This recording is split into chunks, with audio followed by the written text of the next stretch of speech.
আসসালামু আলাইকুম, welcome to soya cooking. আজকে আমি তালের বড়া বানাবো।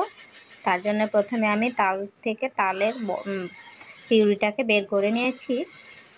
বের করার পরে আমি এখানে পরিমাণ মতো চিনি দিলাম, আর বাড়ির নর্মাল আটা রুটির যেটা সেটা দিয়ে দিলাম পরিমাণ মতো।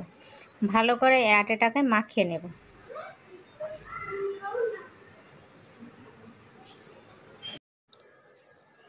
অল্প অল্প করে জল দিয়ে হালকা করে মেখে নিয়েছিলাম। এর মধ্যে আমি 1 চামচ খাবার সোডা দিয়ে দিলাম। খাবার সোডা দেওয়ার পরে আমি এটাকে ডো তৈরি করে নেব। ডোটা তৈরি হয়ে গেলে আমি 15 মিনিটের মতো ঢাকা দিয়ে রেখে দিয়েছিলাম। তারপরে আবার অল্প অল্প জল দিয়ে এখানে ভালো করে মেখে নেব। এটা যতটা মাখবেন, ভালো করে মাখলে এটা ততটা সুন্দর হবে, সফট হবে। ভালো করে আটাটাকে নরম করতে হবে। আমার নরম করা হয়ে গেছে, আরও কিছুক্ষণ মেখে নেব।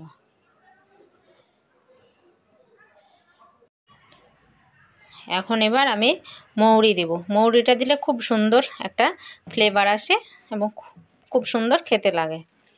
খাওয়ার সময় মৌরিটা পড়ে মুখে, তখন খেতে ভালো লাগে। আবার ভালো করে মাখিয়ে নেব। দেখুন আমি হাতে যখন মাখছি তখন আটাটা বুঝতে পারছেন, এইভাবেই আটাটা মাখবেন।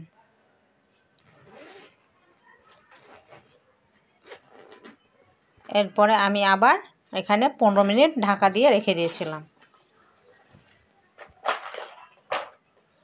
ঢাকা দেওয়ার পরে আবার আমি 15 মিনিট পর এসে আবার একটু হালকা করে মেখে নেব।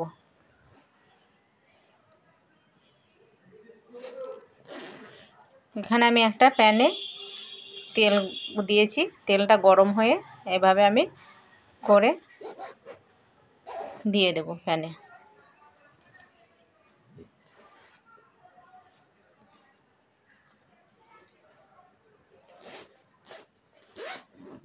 আমি এভাবে করে সবগুলোকে দিয়ে দিলাম। আবার আস্তে আস্তে আমি উল্টে দেব।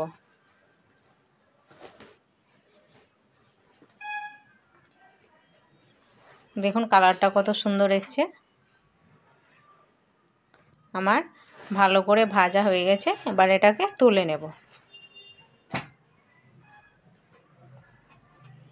আমি এখানে একটা পেপারের ওপরে রেখেছি, তেলটা পেপারে লেগে যাবে। আমার সবগুলা করা হয়ে গেছে। এভাবে বাড়িতে করে দেখবেন, আশা করি আপনারা খুব ভালো লাগবে। ভালো লাগলে লাইক, শেয়ার এবং সাবস্ক্রাইব করবেন, এবং কেমন লাগলো কমেন্ট করে জানাবেন।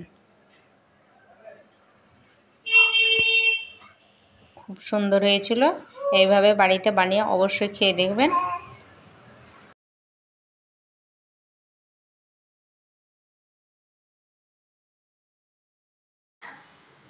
আসসালামু আলাইকুম, আল্লাহ হাফেজ।